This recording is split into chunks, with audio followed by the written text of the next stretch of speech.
evening. How are you guys doing on this Monday evening? So, I got home a short time ago after going out for supper, or to supper with my family. We ended up having Culver's, which turned into a bit of an adventure.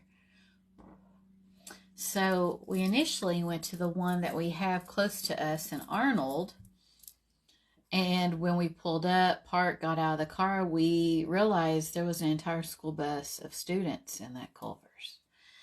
And the crummy thing is I stepped in ketchup in the parking lot, but whatever. So then we get in the car and then we drove to Fenton. And then we were able to get in and have what we generally get, which if you're not from the area, they have what they call butter burgers. And they have the custard that they have is really good. I wouldn't say it's like Ted Drew's, but it's pretty good. And then as far as like my first day at my job, it was good. It was like a general orientation with like HR. And so all sorts of people were there today from all the various BJC hospitals. And then tomorrow it will be nurses only for some training where we're like going over stuff that we'll be doing as far as like skills. So yeah, it's pretty cool. And then Wednesday, I'll do computer stuff as far as modules go. There's a lot of modules that they do for training. Thursday, I'll be on the floor for 8 hours doing stuff, and then Friday modules. So, yeah, it's not bad. It's just a real busy week, right? But if anything, it'll make it fly by. So, it's really cool. Tonight, we're going to go ahead and continue our journey through the Suit of Swords with the 7. So, look at this guy. I want you to immediately determine, is this a card that you would feel comfortable or uncomfortable with? I want you to note the body language used, color use, especially note the background. What are you seeing in the background that stands out? And basically, is he looking forward or backward? And when we're saying like either he or she with these, go lives, in tarot, sex doesn't matter. It's all about the energy of the card. So what we have here is the Roman numeral for 7. And the thing is this card is known as the Thief card in tarot. So in a nutshell, this is somebody that is robbing somebody of something. Now, our first inclination, like I've covered in previous Go Lives, about how it's hard for us to see ourselves as the bad guy. If you listen to even think of your viewpoints you've told others or what people have told you, they generally put themselves as the victim in interactions gone wrong or whatnot. It's very rare that somebody's like, I screwed up. With this card, we have somebody that's literally robbing, say, us or the person we're reading for, or we would be guilty of doing this to somebody else. So I need for you guys to keep that in mind. We are not always the good guy. And to keep that in mind, it's really hard not to be biased with readings, right? We carry a lot of bias normally as human beings, and it's really important to be self-aware of that. So you see here how he's carrying a total of 5, and he's looking back with this smug expression on his face at the other 2 swords. If he could, he would take all of them. But see, he's only able to carry so many. And then there's like 2 that are firmly planted in the ground. So, for instance, let's say with love, this could be somebody that is taking something, let's say theoretically, from you. This could be things that are not tangible, like your inner peace. This could also be a form of, say, mental abuse when somebody, say, says very derogatory things that are abusive, especially one time is enough. There shouldn't have to be a pattern. Nobody ever deserves to be abused. So this would be somebody trying to strip somebody of something good about them and make them feel less than. This could also be somebody being deceitful.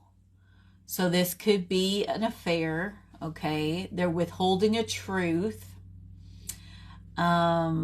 With career. So we are talking about defamation of character. I know it's a big name, defamation. That's where somebody is essentially gossiping. And that's why gossiping is a bad practice. If you do it, work on getting out of the habit of doing so. Because, well, let's see, we'll start with the basics. So with defamation of character, you or me or anybody else would be taking somebody's name, saying something very negative and hurtful that could hurt them as human beings or even their career. It could even cost them their career. So it's stealing that, what is it? The prestige, respect from them. This has a bad intention onto it, you know, people who engage in these behaviors. And I believe that is why there's a legal definition, or not definition, well, I mispronunciated it, definition to this. It is wrong to defame another like that. So we're looking at that. This could also be somebody, whether it be an outside of work project or even at work, stealing your work. So this could be, let's say, for example, somebody's been working really hard on a project at work. And there's so many hours invested and so forth, so much time away from their families and this and that. And let's say that another member of their group, let's say it was a group project, stepped up and they were like, oh, that was like totally me. It kind of reminds me of, oh, I've been watching it. Her name is like blowing my mind right now. Something Jones, Daisy Jones and the Six. I think it is Daisy Jones and the Six. It's a show on, what is it, Prime. If you have Prime, you can watch, you know, shows off that for free. So Daisy Jones and the Six is like a show they currently have on where it's loosely narrating, say, the story of Fleetwood Mac. And so Daisy Jones would be synonymous with Stevie Nicks, okay? And then there's the central main character that is supposed to be synonymous with, say, her old flame that's in her band that she plays with. And it's Buckingham is the last name. His first name's, you know, evading me right now. It's a really good show. But what they currently had shown in like the 4th or 5th episode was they, you know, okay, so they recorded this song together for the first time after meeting each other, okay. She added on to a song that this guy wrote, and she actually improved it from what it was. He resented her for that. But the guy who was like the record dealer, like the agent or whatever, he thought it was a great idea and went to #1 on the charts.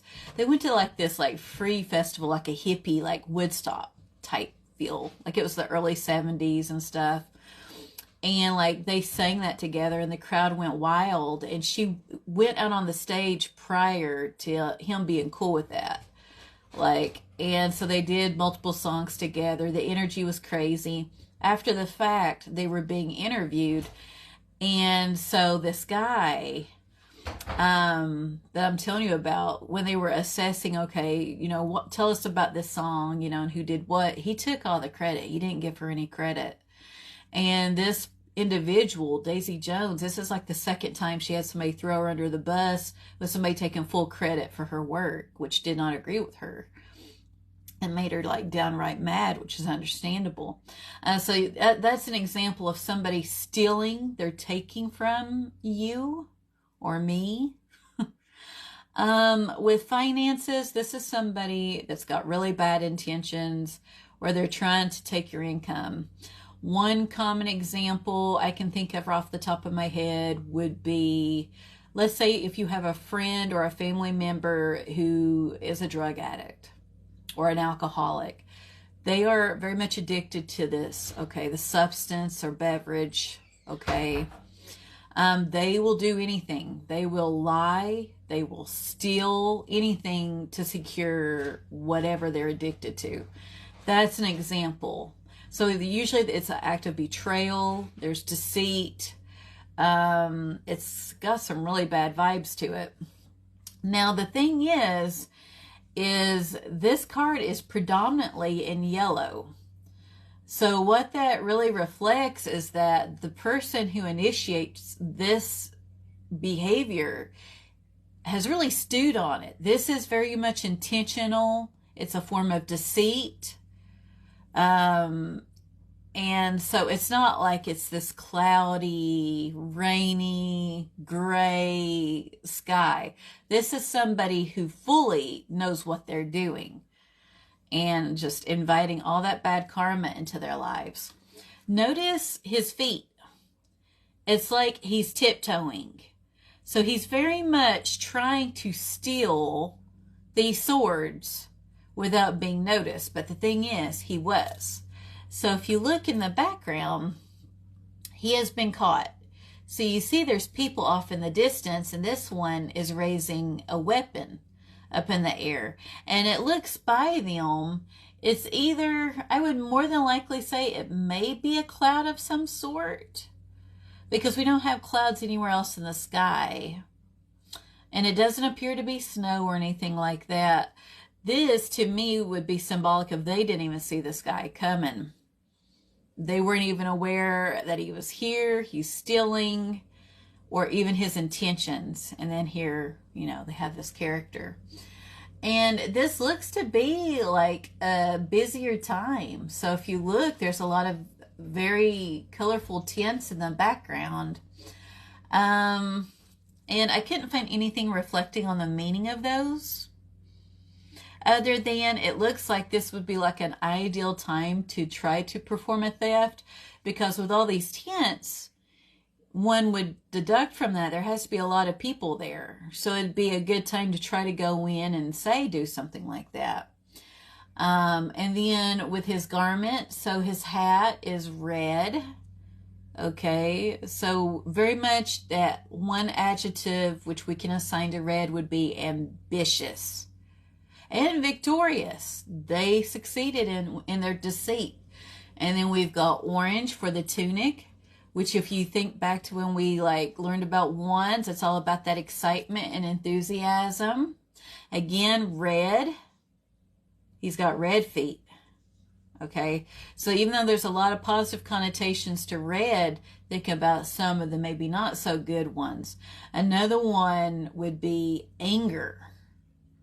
Okay, think of like that color. This is somebody that, again, there's some emotions behind what they're doing too. And then the legs are in blue. Usually with blue, we're looking at truth.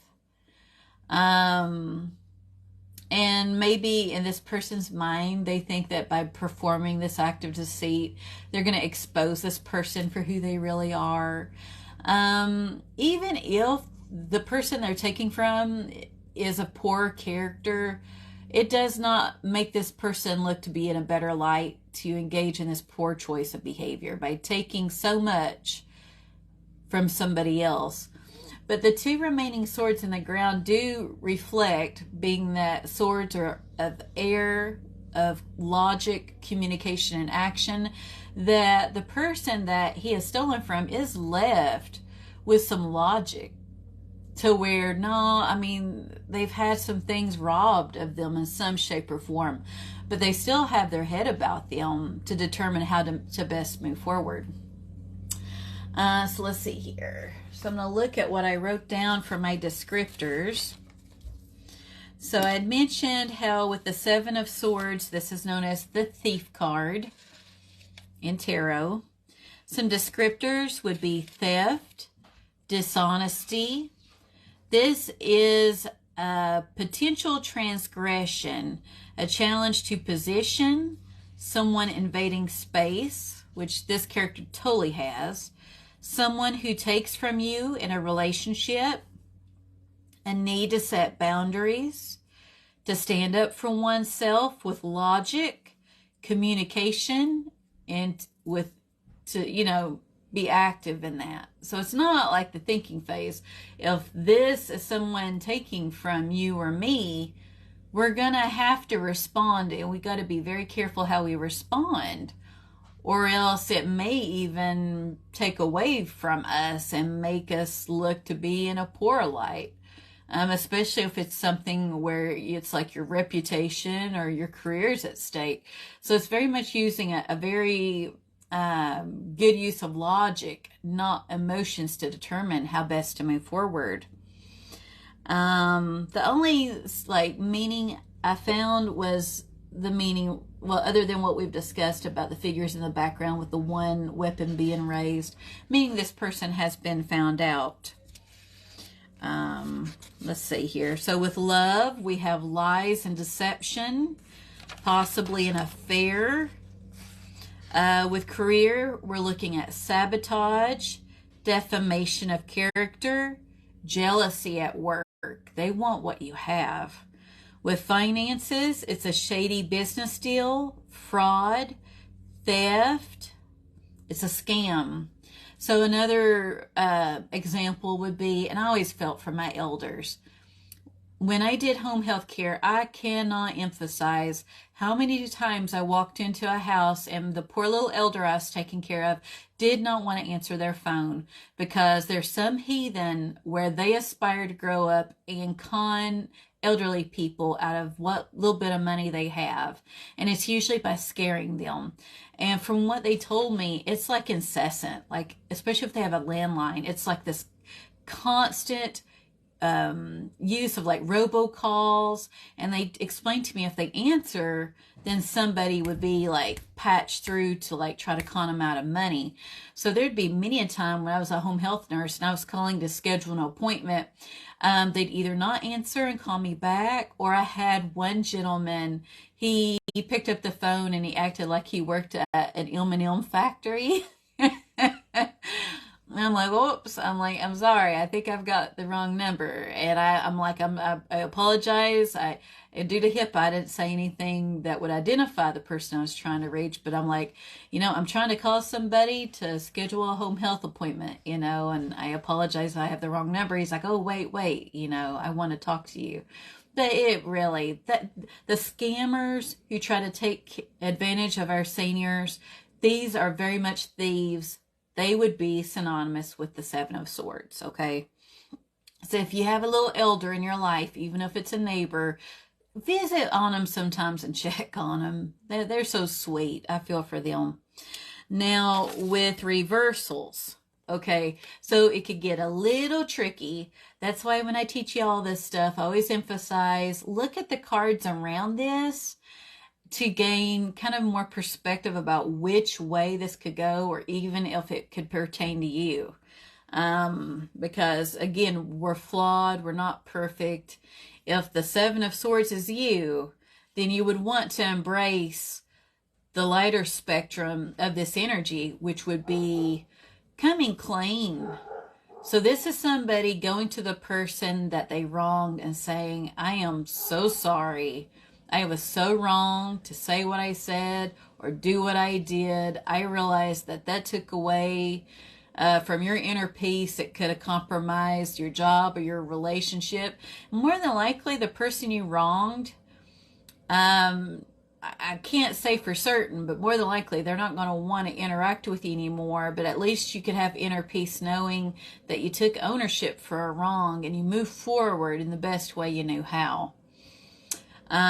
So this is somebody, again, taking ownership, being very transparent, or, okay, let's delve into the other side of the spectrum, which is the darker side of this card. This could be a very pronounced energy of this card where the situation has grown much worse. It's kind of like somebody digging themselves a hole with lies and deceit.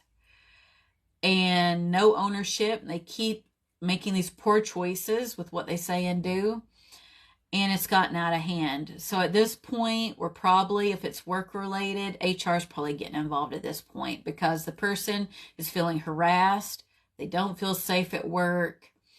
They could, again, be worried about losing their job, and you've got supervisors involved. That would be a very dark part of the spectrum.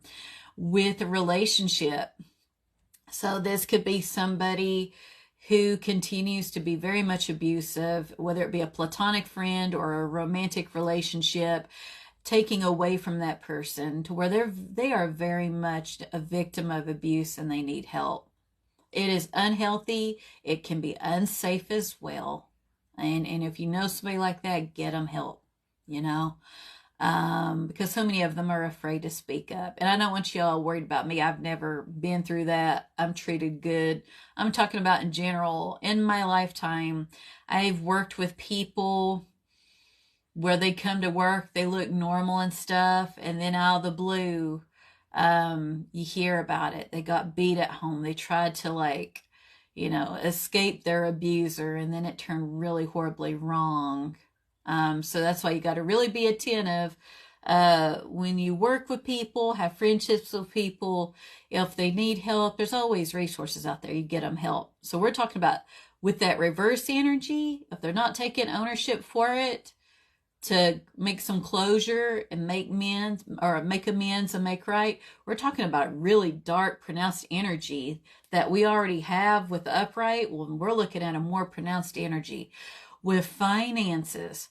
This is somebody that has really conned a lot of people. A scam artist. Yeah, they're bad news. This is somebody who would probably be very much, they're looking at some time, prison time, jail time, just all these illegal and ethical behaviors. So yeah, so that's what we're looking at with this. So some common descriptors of the reversal would be, let's see here. So we're looking at either worsened, which would otherwise be known as extreme behavior, or on the lighter side of the spectrum with a reversal, it's coming clean, okay? So with love or career, it's truth revealed. With finances, it's the consequences of dishonest actions. So you kind of see how it can go either way. And really, the only way you really know is by looking at the cards around it to get the bigger picture. If it's a reading for yourself, just like some of our other readers in our group have pointed out, it is more of a challenge to look at yourself with a sterner eye, because if you ever hear somebody say that, oh, they do not have bias, they're not self-aware enough to know that they do. Our bias comes from how we've been brought up, the experiences that we've had in our lives. They shape the way you see the world. It doesn't always provide an accurate viewpoint. So you have to be brave enough to challenge the standard, the status quo, or what you may have always been taught to know, raised to know. Is it ethically sound? Does it make sense? What data supports this? It really leads to some really interesting conversations. And I think what helps as far as gaining that knowledge about yourself, it's not only the meditating, reflecting, and all that stuff we always talk about. It's about meeting people from different walks of life and just listening. Like we've reviewed and say the book club, you know, briefly, we touched upon active listening, really listening with an intent to know and understand. That is when you might have a fraction of an idea of what it's like to be in somebody else's shoes. We will never know what somebody goes through, you know. That's why one of the worst things you can say is, I understand. No, you don't. Not unless you somehow have the exact same experiences in life, you know. And I see Haley is here. Hi, Haley. Welcome. So no worries about jumping on here late. I was just wrapping up about this card. Feel free, once this go live is over, you can totally like watch it from the beginning to find out about the upright and reverse meanings of the card. Now, one thing I am going to do is I always go through comparison cards, and I always ask people to look for common color usage, to assess for symbols that carried over, because it really illustrates well the idea of why it's so important to have a deck based on Rider-Waite-Smith, especially when you're new and learning tarot, because the unconventional decks prove to be very challenging when they totally deviate from that foundational meaning that we have in Rider-Waite-Smith, right? So again, this is the Thief, okay? The Seven of Swords. So here we get a very ominous view, okay? So we have, it appears to be a young gentleman. It looks like he's kind of lurking, would be a good word to describe what he's doing. And you see how he's got all these swords. It looks like he's taken all these weapons away and he's just waiting to attack, you know? And when you see this, it's like, I'm counting his fingers here. There's 1, 2, 3, 4, 5. So there's a finger sticking out, which would be his index finger. And most people are right-handed. So this is a powerful gesture when they're pointing. So it's like he's going to manifest his intent. He's already focused. He's just waiting on the correct time. But this is also somebody who's waiting on, being retaliated against for what he did. Because the only other thing that could possibly be would be a cigarette, but it looks to me to be more like a finger than a cigarette, though. But I like, in a way, if we look at it with the viewpoint of him extending a finger, it's very accusatory. Okay, which is very much attached to the meaning of this card. It's meant to take away from somebody, to make them less than,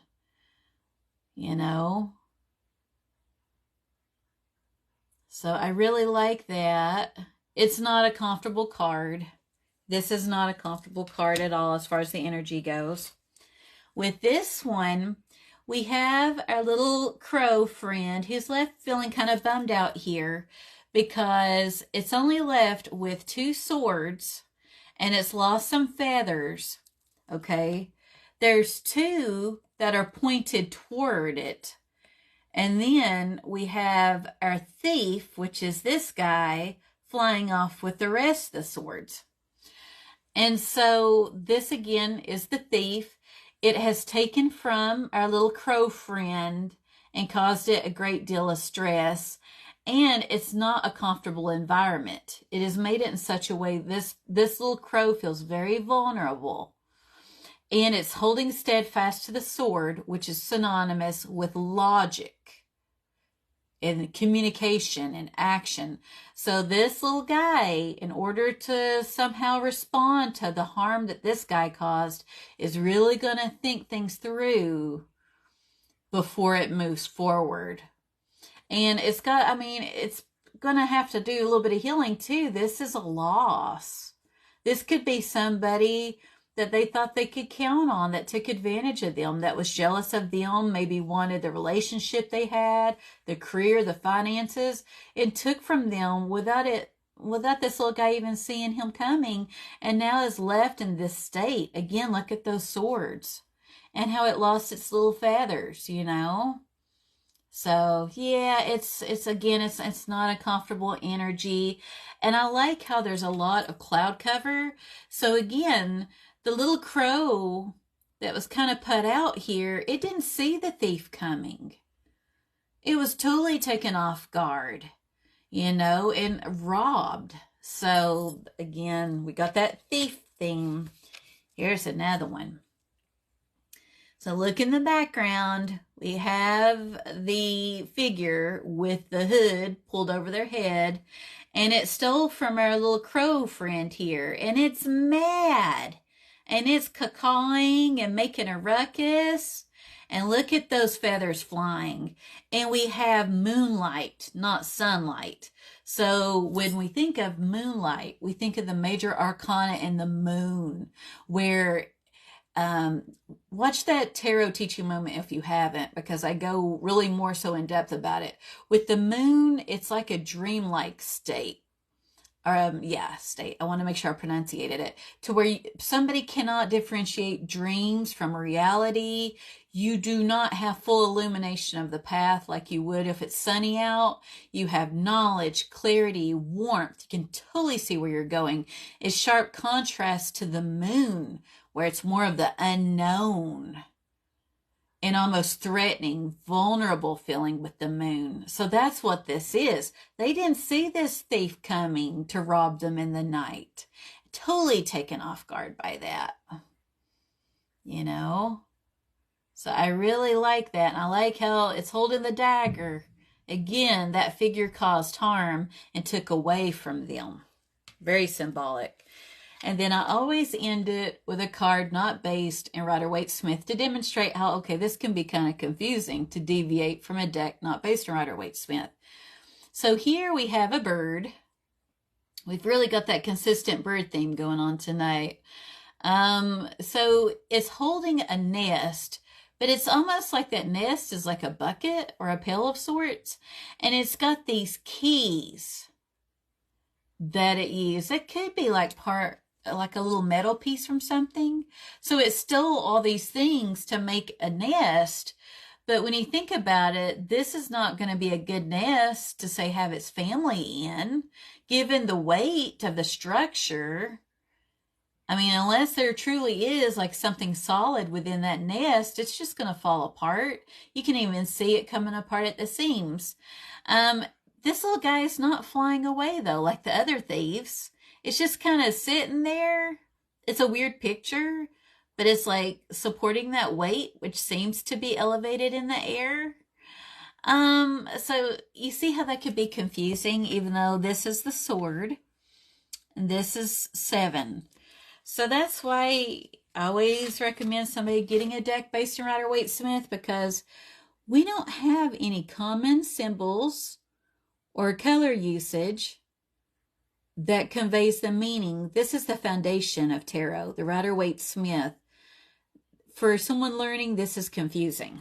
Okay, now look at the commonalities when we put these guys side by side.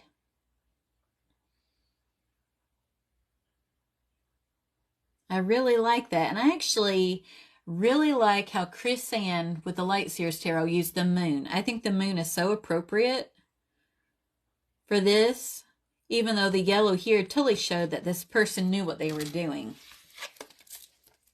You know, we have this. It's a sad card. You know, it's sad to see somebody else get robbed of something. But it's even harder when we read for ourselves and realize that you kind of got to self-reflect, and it's hard truths at times, thinking, are we this person? Are we somehow taken away from somebody else?